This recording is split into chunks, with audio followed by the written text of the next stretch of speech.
Hello everyone, welcome back to Shiksha by Shikha. I hope आप सभी अच्छे होंगे और अपने एग्जाम्स की तैयारी भी अच्छे से कर रहे होंगे। आज की वीडियो रहेगी बीए पॉलिटिकल साइंस ऑनर्स के फर्स्ट सेमेस्टर के लिए अंडरस्टैंडिंग पॉलिटिकल थ्योरी के पेपर के हम इम्पोर्टेंट क्वेश्चंस आज कवर करेंगे। तो आइए स्टार्ट करते हैं। हाँ जी, तो मैंने टोटल आपके लिए ये 7 क्वेश्चंस फ्रेम किए हैं। अगर आपको अपने पेपर में पास होना है, वो भी एक अच्छे स्कोर के साथ, तो आपको ये 7 क्वेश्चन तैयार करने ही पड़ेंगे। अभी आपके पास टाइम है तो अभी आप इनको फ्रेम कर सकते हो और इससे बाहर आपको कुछ भी पढ़ने की ज़रूरत नहीं पड़ेगी। तो हमारा पहला क्वेश्चन है, what is politics? Discuss with reference to theorising the political. इसमें आपको बताना है राजनीति क्या है। तो जैसा कि हम सब पढ़ते हैं कि जो पॉलिटिकल है वो किससे बना है? पोलिस वर्ड से, और पोलिस वर्ड का मतलब होता है सिटी स्टेट। तो यही सब आपको अपने पेपर में लिखना है। इंट्रो देने के बाद आपको इसके आंसर में जो थिंकर्स थे हमारे ग्रीक थिंकर्स, उन्होंने जो अलग अलग डेफिनेशंस दी है पॉलिटिकल को लेके, पॉलिटिक्स को लेके, उसका आपको ज़रूर अपने आंसर में जिक्र करना ही है। जैसे कि जो गार्नर थे, according to Garner, political science begins with the state and ends with the state. इसका मतलब है कि राजनीतिक जो शास्त्र है वो राज्य से ही प्रारंभ होता है और राज्य पे ही समाप्त होता है। इसका मतलब कि हम पॉलिटिकल साइंस में पूरा जैसे राज्य का जो शुरुआत हुई है और राज्य में जो अंत में होगा उस सब के बारे में हम इसमें पढ़ते हैं।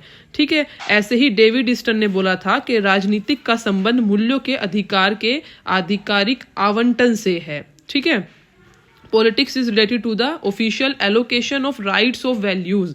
Therefore, political power finds a solution to the problem which can be accepted by everyone. इसका मतलब जो राजनीतिक सत्ता है, इसका समस्याओं का कोई ऐसा समाधान ढूंढती है जिसे सब लोग स्वीकार कर सकें। तो आपको अपने आंसर में जो ये ग्रीक फिलोसफर्स थे, इनके द्वारा जो बोला गया है, आपको ज़रूर इंक्लूड करना है। हमारा सेकंड इंपॉर्टेंट क्वेश्चन है, critically evaluate normative political theory. ठीक है, थोड़ा घुमा फिरा के भी आ सकता है कि नॉर्मेटिव और इम्पेरिकल में आप अपना डिफरेंस बताइए। तो ये क्या है? अप्रोचेज है पॉलिटिकल थ्योरी की। मानकीय राजनीतिक सिद्धांत का आलोचनात्मक मूल्यांकन।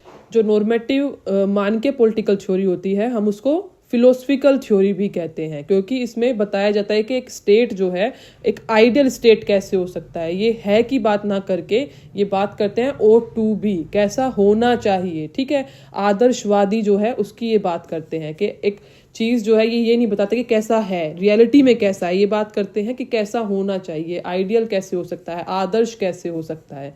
ठीक है, और जो इम्पेरिकल बाद में आया था वो साइंटिफिक बेस्ड होता है। ठीक है, उसमें आप एक प्रक्रिया करेंगे, हम उसको चेक करेंगे ट्रू है या फॉल्स है, उसमें ये बताया जाता है। उसमें फिलोसफिकल बातें को मान्यता नहीं दी जाती है। नेक्स्ट हमारा इंपॉर्टेंट क्वेश्चन है, critically examine the basic tenants of liberalism. ठीक है, उदारवाद, उदारवाद के मूल तत्वों का आलोचनात्मक परीक्षण कीजिए। अब उदारवाद क्या होता है? इसका सेंटर होता है, ठीक है, इसकी कोर फिलोसफी होती है लिबर्टी। लिबर्टी हम सबको पता है, मतलब आज़ादी। जो उदारवाद है वो व्यक्तिगत स्वतंत्रता, सहमति और समानता स्थापित करने वाली एक राजनीतिक और दार्शनिक विचारधारा है। ठीक है, ये किसकी बात करती है? इंडिविजुअल लिबर्टी की, इक्वालिटी की। ठीक है, तो उसी को हम क्या बोलते हैं? लिबरलिज्म। इसी के बारे में आपको अपना आंसर लिखना है। नेक्स्ट जो हमारा इंपॉर्टेंट क्वेश्चन है वो है, right an essay on the evolution of conservatism. ठीक है, रूढ़िवाद के विकास पर निबंध लिखिए। अब रूढ़िवाद क्या होता है? आप सब सुनते हो ना, रूढ़िवादी, सत्तावादी। ठीक है, तो इसमें आपको उसी को एक्सप्लेन करना है। अब जो कंजर्वेटिज्म की जो थ्योरी है, जो फिलोसफी है, वो एक तरीके से जो लिबरलिज्म हमने पढ़ा है, उदारवाद है, उसका एक तरीके से अपोजिट हम बोल सकते हैं। ठीक है, उल्टा है। So conservatism is a political ideology और philosophy that emphasises the preservation of traditional institutions, values and practices. जो हमारे पुराने ट्रेडिशंस थे, ठीक है, it seeks to maintain the existing social, economic and political order and is radical और abrupt changes that might disrupt this order. ठीक है, ये बहुत ही चेंज ओरिएंटेड, बहुत ज्यादा ये नहीं होते हैं। Believe that society is best served by preserving the tried and tested traditions, custom and practices that have stood the test of time. They generally support free market capitalism, limited government and individual liberty, but also stress the importance of maintaining social order and stability.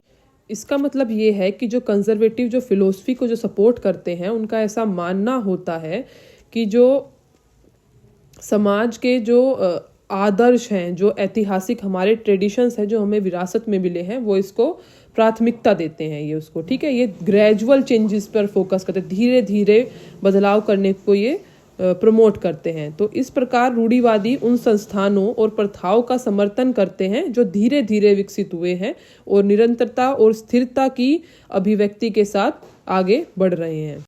जो रूढ़िवादी philosophy है वो कोई भी नई व्यवस्था या समाज में कोई भी नया परिवर्तन के खिलाफ होते हैं। जो बनी बनाई हमारी पुरानी परंपराएं हैं, हमारे आदर्श हैं, हमारी ऐतिहासिक ट्रेडिशंस हैं, वो उन पर ज़्यादा जोर देते हैं।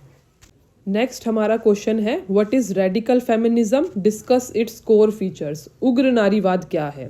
सो radical feminism is a movement that challenges patriarchal structures and cultural norms in order to achieve gender equality. जैसा कि हम सभी को पता है कि हमारा समाज जो है वो पितृसत्तात्मक समाज था, तो जो रेडिकल फेमिनिज्म है, उग्र नारीवाद है, ये उस स्ट्रक्चर को चैलेंज करते हैं और जो हमारी पुरानी कल्चरल नॉर्म्स था उसको बदल कर एक जेंडर इक्वालिटी, जहाँ पर दोनों जेंडर को इक्वल माना जाए, ऐसे समाज पर जोर देने का प्रयास करते हैं। नेक्स्ट हमारा क्वेश्चन है, explain the difference between modernism and post modernism. आधुनिकतावाद और उत्तर आधुनिकतावाद में अंतर, ठीक है। तो जो मॉडर्निज्म है वो प्रोग्रेस पे, रैशनलिटी पर और यूनिवर्सल ट्रूथ पर फोकस करता है, ठीक है। जो आधुनिकतावाद है, आधुनिकता की बात करता है।